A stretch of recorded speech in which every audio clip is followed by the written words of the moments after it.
This is the Action Movie Guys podcast, bringing you action movie reviews from across the decades, plus box office numbers and insight like never before. And now, your hosts of the Action Movie Guys podcast, Alex and Nate. Welcome, everyone, to a brand new episode of the Action Movie Guys podcast, episode 151. We are now at the final film of the Jason Bourne franchise. We are at Jason Bourne from 2016. I'm your host, Alex Figueroa. My co-host is Nate from Netflix Reviews. All right, Nate, how long has it been? And I know you're going to say 2016. Yes, I saw this at the theater, and that's it. I never watched it. I bought it, but I didn't watch it again. I just saw it at the theater. So it's been 6 years. You know what's funny? This is when I do the rewatch every year with my wife, I do Legacy and I don't do the Jason Bourne. Yeah, I don't continue. And there's a reason why. You could really just watch the first three and be done, you know? Yeah. But, like we talked about it before. I enjoy Legacy for what it was. Sure, yeah. But this one, I can't wait to talk about why I don't continue going on with the movie franchise watching. So with that said, we're going to give you guys the Rotten Tomatoes scores for Jason Bourne from 2016 and see what the critics and audience have to say about this film. Nate. So this one, so you remember the first three movies in particular had very high Rotten Tomatoes scores. I was like, I never seen a three movie action franchise. We're all in the 80s and 90s. It came down a little bit, and now that trend continues because Jason Bourne has a 54% critic score and a 55% audience. Almost the same exact number. People at this point, I mean, this one, I guess they weren't feeling it that much as they were the earlier entries. There's a reason why, and I want to talk about it more in the overall, Sure. Once we break it down, you're going to see why. But I think once I start to say what I have to say is more on the overall point of the film. But anyway, we're going to throw out all those scores from Rotten Tomatoes and give you guys our honest opinion on Jason Bourne. Is it really a clunker? Or is actually one of those that we enjoy, and we're going to see if we get another Jason Bourne movie from Paul Greengrass and Matt Damon himself. Well, anyway, with that said, Nate always goes first. Lead character, Jason Bourne, Matt Damon. All right, so you guys have heard the other episodes. There's been a character that Alex has liked a bit more than me in general. I've never really been on I like the movies, but I've never been on the Jason Bourne train as far as being like a amazing character. I actually thought Jeremy Renner was more fun in his one outing than some of the other ones. And to be honest, I actually liked Matt Damon less in this one than in the other ones. The only thing I did like was I thought he looked, I like the gray hair, the little bit older, more mature. I was cool with that. I like that. I always like a more grizzled, kind of action character anyway. I think it fits. Other than that, he has no emotion in this. If you thought he was a robot in the first three movies, he is a super robot in this one. He's like really he's like a super robot. He just shows up, he does stuff. That first fight shows up, punches the guy once, leaves, doesn't talk, doesn't do nothing. I'm like, this guy's so boring. And that carries through most of the film. Whenever he interacts with people, he seems bored. And I think it's weird because I remember they didn't make the fourth Bourne movie with Legacy. I remember he said he wasn't doing it because Paul Greengrass wasn't doing, they didn't bring him back. And to have then sat out and then come back and be like, okay, this is the crew, these are the people we wanted to make this movie with. And this is the best they came up with as far as his character. I didn't love him. I didn't think he was terrible. I thought he was still good in the action scenes. I gave him a 3, though. It's probably my least favorite portrayal of the character in this franchise. It's kind of funny because I was there with you. Like, I agree with everything you said 100%. This character, we're in the fourth movie. Well, the fourth movie of the Jason Bourne storyline, not including Aaron Cross. And I feel like the character went back more instead of going forward. I didn't like him. I did not like him. I am not going to shit you, bro. I did not like him in this movie. I thought he was boring. I thought he was, first of all, I think they paid him $20 million to do like 20 lines, to be honest. He barely talked. Yeah, he didn't say nothing. And I didn't like it. Like, it worked in the first two films, right? Because in the third one, it started to get repetitive. And I had dropped the score on him on that one. Yeah. But the first two films, it worked. He got amnesia. He's working through it in the sequel with his girlfriend. They killed her. And then he's like, I'm coming back for revenge. So I was like, okay, it's cool. It is what it is. This one, he has nothing. The dude has been living in fighting, whatever. So it's like, okay, what is he doing? I felt like it was a repetitive character. Like there was nothing new with him. Yeah, he's a robot. He doesn't talk to no one. He knows Nikki. He still doesn't talk to her as much. I mean, that's the most dialogue you do get is when Nikki's on the thing. But even when he's in front of, Tommy Lee Jones and they're talking, he doesn't even say much. And I'm like, dude, he's the villain.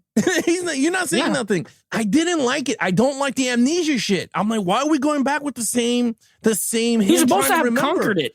Yeah. At this point. Now, all of a sudden, his father, which we're going to talk about in storyline, he's starting to get this flashback with his dad. And I'm like, this is not cool with this character. Again, the fighting got better in this movie than the other ones. I felt like the hand fighting was really good in this movie. I agree. Yeah. The car chasing, amazing. I said, this is a really good. It's not better than Supremacy. I think Supremacy was way better. The Las Vegas one? Yeah. When they're going through Vegas, I thought it was really good. And I was like, whoa, this is awesome.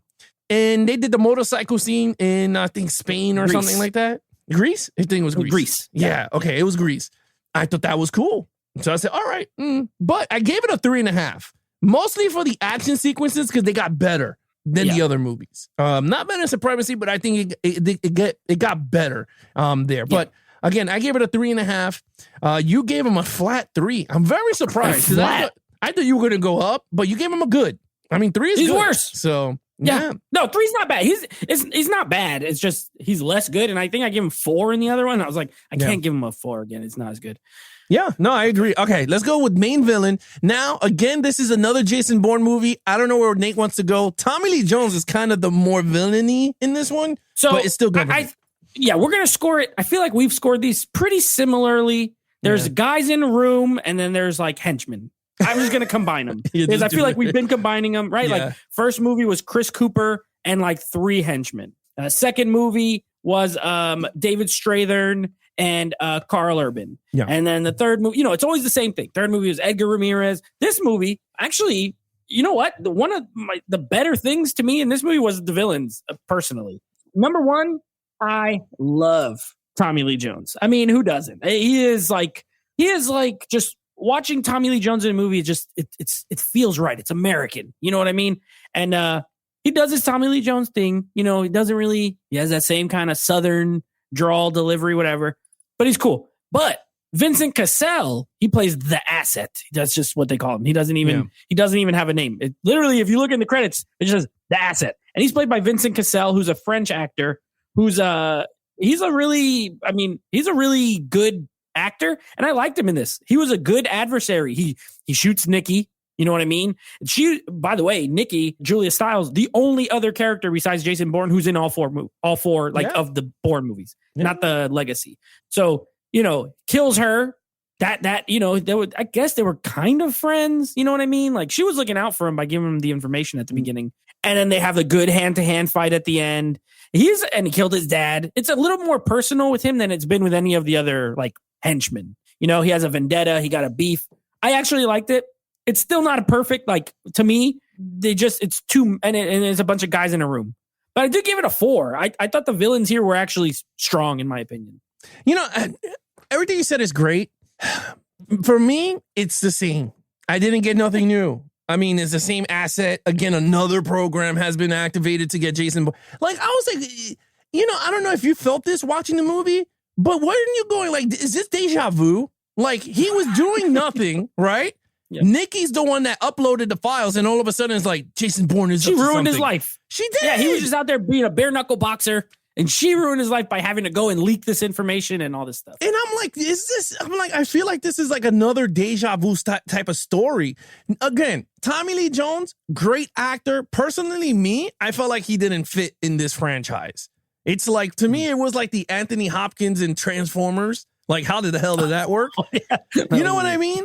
Like, yeah. Because I always think of him as like the U.S. Marshal, like fugitive. Sure. I never see him as CIA director in this. Yeah, so like I never see him as like the bad guy or the guy that had like an evil plan, like a subplot or something. I mean, I know he was bad in Under Siege with Steven Seagal. He was the bad guy there, but different time though. Yeah, but as an older man, I'm like, I don't see him as a villain. Like he just didn't look like that to me. I just see him as as K from like Men in Black. He's just like your uncle.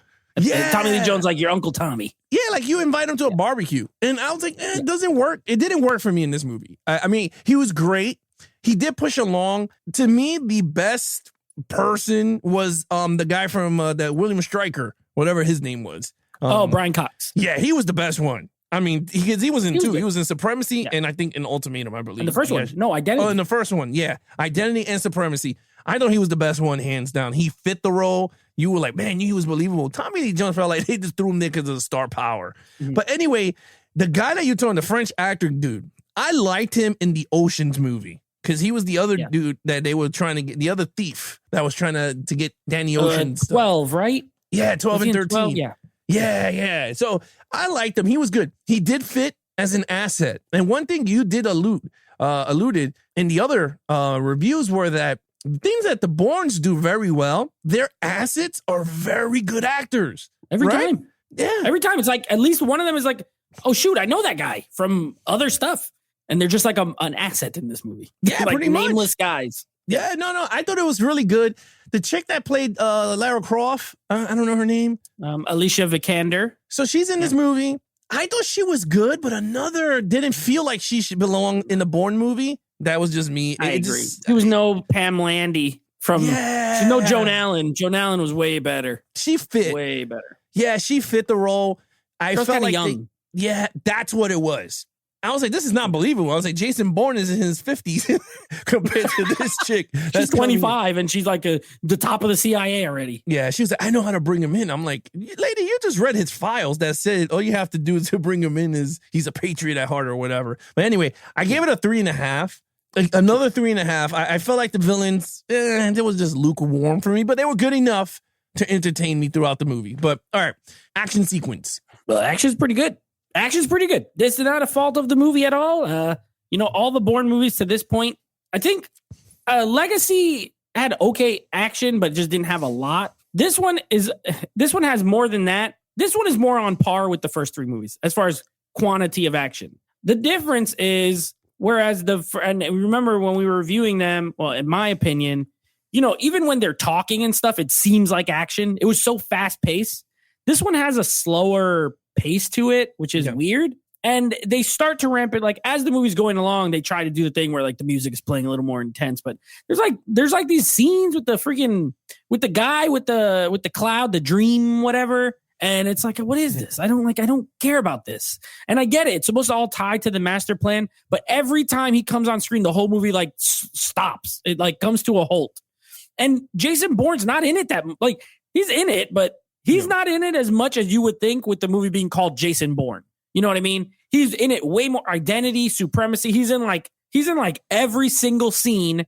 And the only time he's not is when they're showing the CIA people. Yeah. In this one, there's parts where he's just like, he goes away. Then they're like going with the technology guy. Then they're going with the CIA. Then they're going with the other. And I'm like, what is going on here? But the action is good. The aforementioned chase in Vegas, I thought was really, I thought it was awesome.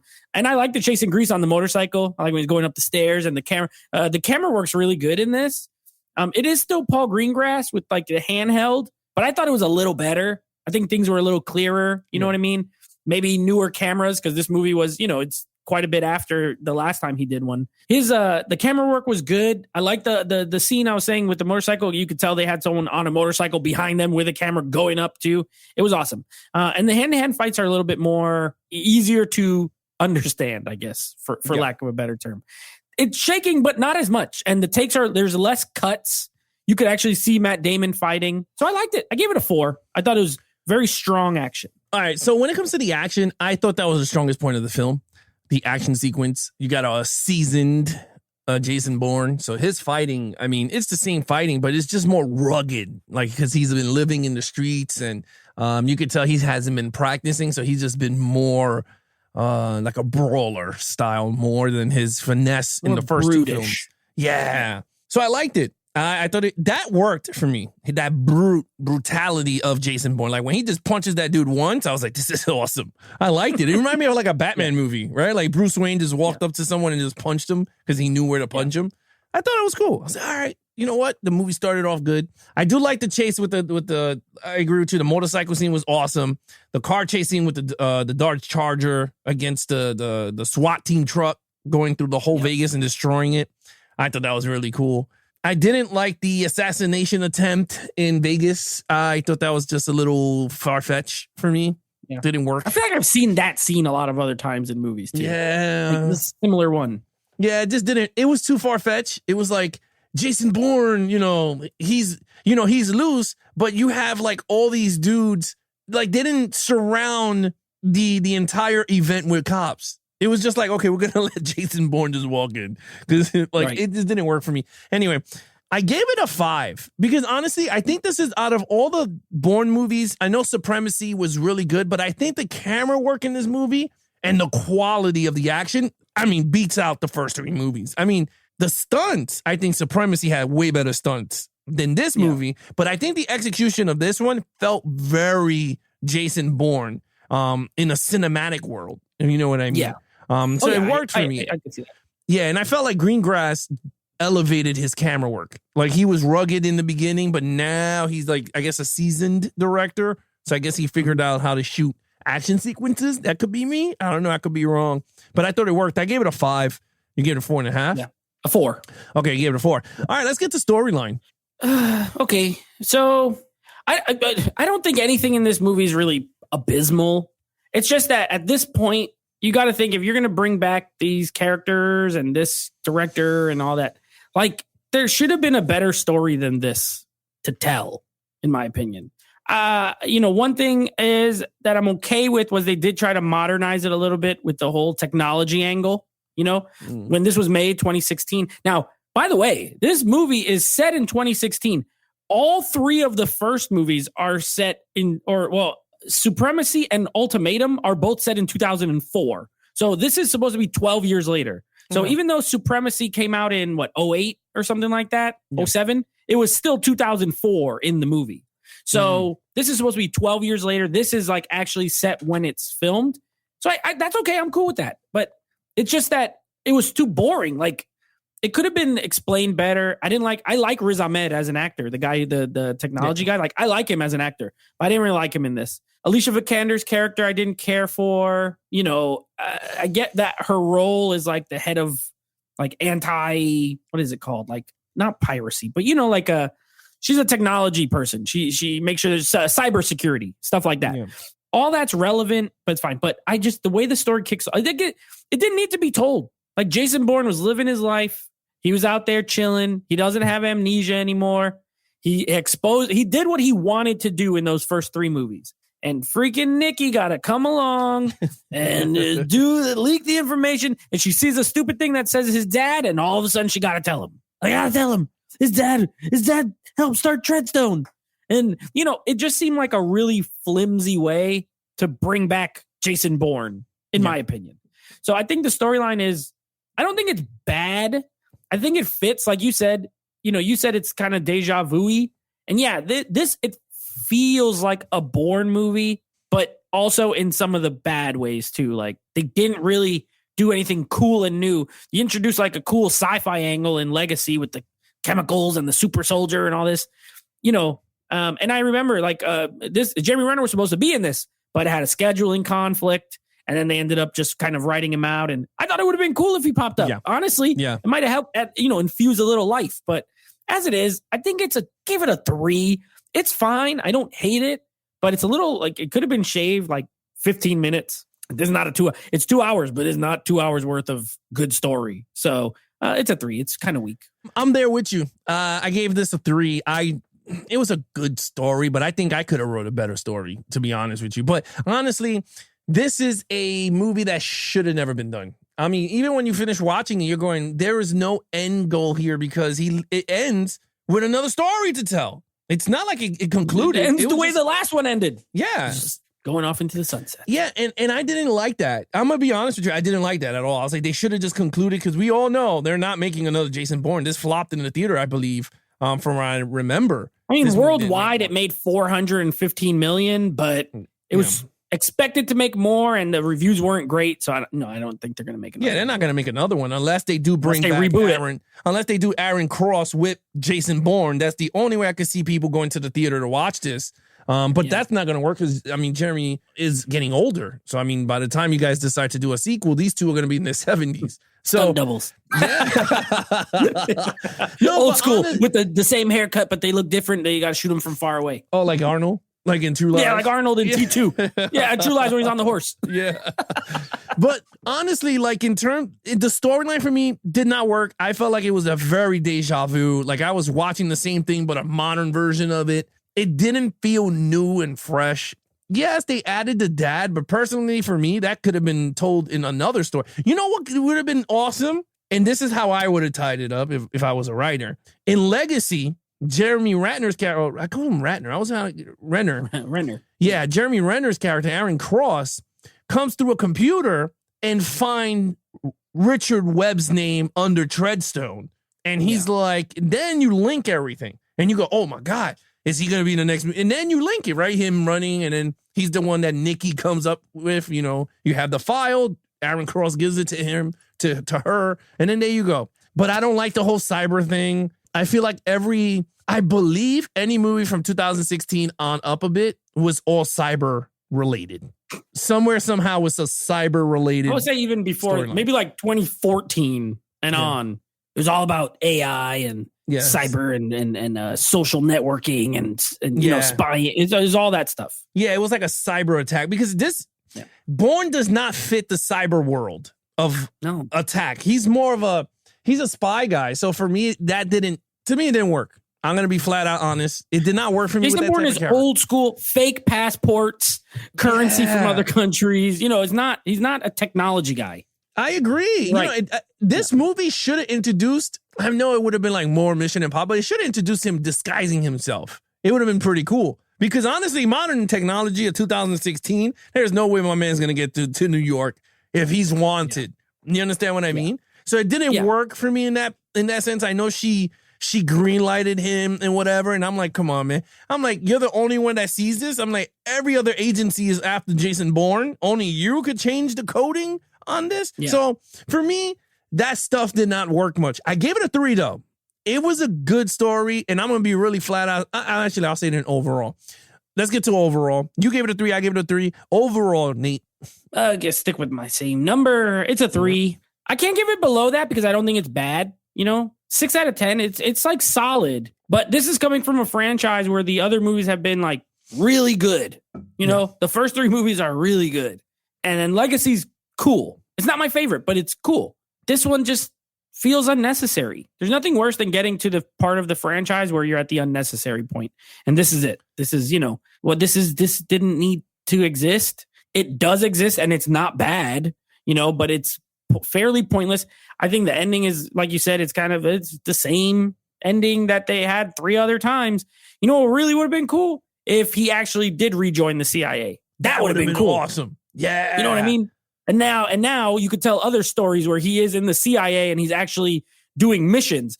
We haven't seen Jason Bourne do a single mission in any of these movies. All we know is he did them. Well, but not really. Well, like the first one, you see the flashback and you don't really see what happened. Like you didn't get to see him in his element. All you got to see him do was use his skills to evade people and try to get to the guys. Yeah. But you didn't get to see him do his thing. I think it would have been, if they ended it there, I would have maybe been interested in another movie. Like, okay, now he worked for CIA. Let's see what he actually does as an agent. I think that's where it goes more Mission Impossible route, where it's like, okay, he's in the agency, whatever. But of course it wasn't going to happen. Of course, he just wants to be left alone. But these people, they just can't leave him alone. Nikki can't leave him alone. Tomb Raider can't leave him alone. Just leave him alone. Leave him alone. He's done. Tomb Raider, leave him alone. It's a 3. It's fine. It's, I know it sounds like it's worse than it is, but it's not. It's okay. It's a 3 for me. Yeah, look, when it comes down to the movie, I'm not going to hold this up. I gave this movie, I gave this a 3. It's a good flick, but it was unnecessary of a film to be filmed, to be honest with you. It was just a money grab. It was a cash to cow type of film. This movie, I'll give you 3 other franchises that this movie reminded me of while I was seeing. 1, it reminded me of the Jack Ryan Shadow Recruit with Chris Pine as Jack Ryan. It did not even fit. It didn't need to be done, but they did it anyway. That was one movie. Second, this reminded me of Indiana Jones and the Crystal Skull. It's the same type of movie. You have 3 legendary stories, and then they came up with a 4th one that just did not need to be done. But it was a good movie. I will say that. We enjoyed it. It was entertaining for the most part. But yeah, but it just didn't need to be done because the 3rd one actually ended it. Him and his father riding into the sunset. That's it. Yeah. And his friend Sala and Marcus. So I was like, that's awesome. And there was another movie that I felt like it was the same type of thing, that it was just like you had these great stories and then they add another movie that did not need to be added to it. And, you have the ones that do work, like the Bad Boys for Life, right? They came back 40 years later or whatever, 20 years later, and like it worked, right? Yeah. Everyone liked it, and it was one of the, it's a rare feat. Now we're not getting no more because Will Smith decided to slap the shit out of Chris Rock. So you ain't getting no more Bad Boys. But yeah, I thought they worked. This one did not work. I felt, just like we talked about, it needed better writers and a better story to get from the beginning and conclude Jason Bourne. You know what? I wouldn't even matter if he died during a mission. Like he blew up the building with him in it. Like what was it? Like one of the Terminators, right? Like John Connor blew up with Skynet. And then it just looped over. I think they should have did something like that. Yeah, I think that would have worked. But anyway, I gave it a 3. You gave it a 3 overall. Total points. Total points for me, 17 out of a 25. It's fine. It's fine. If you can, there's a couple different ways if you want to do a rewatch of this franchise, you can really just watch the first 3 and stop. You can watch the first 4 and stop. Or you could watch 3, skip Legacy, and then pop this in. You could do it anyway. Like if you just want the Matt Damon, Jason Bourne character, it makes sense. They tie together, but the last one always feels kind of just extra for no reason. You know what I mean? So it's a 3-movie perfect arc, in my opinion, with 2 other movies that are watchable and entertaining, but not necessary on the whole. So 17 out of 25, not bad, but just not bad. I gave it an 18 out of a 25 because of 2 3.5s on top, villain and hero. Honestly, you said it the best. If you're out there and you own the entire franchise, great. But honestly, personally, I only do 1 through 3, and sometimes I sprinkle in a little bit of Legacy because I kind of like Aaron Cross's character. And I said it before and I said it again. I wish they got more of him in the franchise. I do enjoy him more.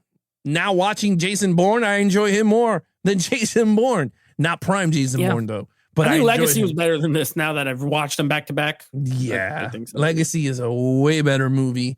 Even better storyline, which is scary because we didn't like the storyline from the other one. But this one was actually... It has Rachel Weisz. That's always a win, too. That's a sprinkle of the goodness. But look, we gave it up. I gave it 18. You gave it a 17. All right, Nate, what's coming up? All right, so we finally made it. We are done with the Jason Bourne franchise. Now, next episode, you are going to hear us wrap up our 1980s month with a little bit of the Untouchables, Brian De Palma, Untouchables. And then next week, we are starting a brand new franchise, finally, Die Hard. I can't believe we haven't reviewed Die Hard yet, to be honest. It is one of the, in my opinion, I don't know, Alex, you correct me if I'm wrong, when people talk about like action movies or action franchises, I honestly feel like Die Hard is probably like on the Mount Rushmore, just as a name property. Die Hard, like it's like Terminator, Die Hard, Rambo, Lethal Weapon, Rambo. Like those are like the ones everyone knows. And this is our first time doing it. So we're going to be doing some Die Hard, the original one, and then we'll be covering the rest of the franchise as the weeks go on. All right, guys, if you want to follow us on our social media accounts, please follow Nate over on Instagram at NateFlix Reviews. Check out the podcast with him and his friends called NateFlix Movie Reviews. Anything action movie, guys, head over to youtube.com/geeks and flicks. You can check out the video version of the podcast there. And of course, we have a website coming out soon where you guys could listen to it or hear it from the actual website. Of course, if you're going to take us on the go, you can search for Action Movie Guys on Apple Podcasts, Stitcher, TuneIn Radio, and Spotify. Again, search Action Movie Guys. Other than that, I'm your host, Alex Figueroa, and that is Nate from Netflix Reviews. Be awesome to each other and geek out.